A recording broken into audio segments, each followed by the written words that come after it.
The guy who has played more minutes in the NBA than anyone ever, who has scored more points in the NBA than anyone ever, who is the most hyped prep player in the history of the league, who has been scrutinized more than anyone in the history of the league, who's had no scandal, who's had no off-the-court issues, who has been a leader in his community and, at worst, the third greatest player of all time, and at best, the greatest player of all time, had a kid who we saw grow up on the sidelines. That kid then was a top college prospect.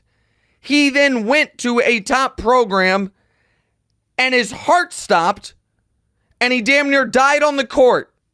He then came back and started playing again, and was a fringe draftable prospect.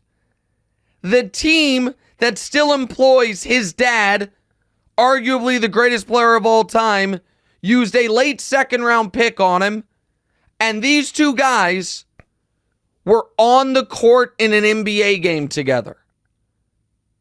It's one of the coolest things in sports history. And if you dislike LeBron so much that you're like, oh, what, just a photo op to satiate the guy's ego, you've lost the plot.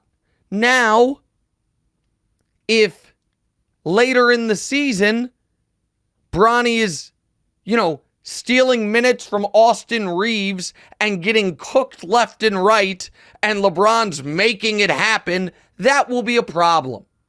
But that's not going to happen, guys.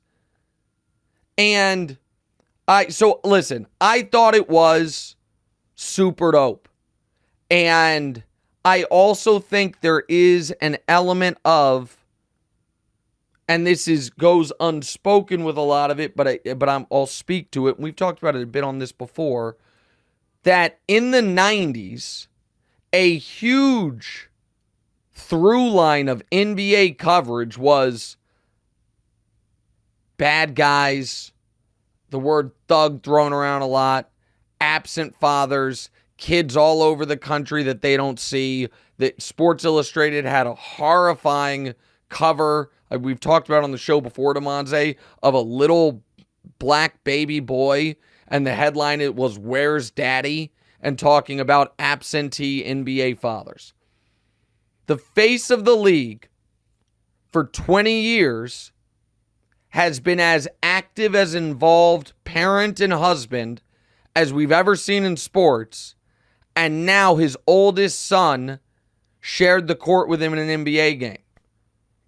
If you can't see that is an unbelievable story and save your whataboutism, well, what about later? Let's see how it plays out.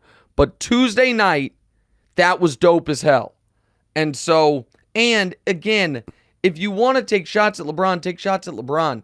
But don't recreate history about other moments that you weren't around for and how they're different.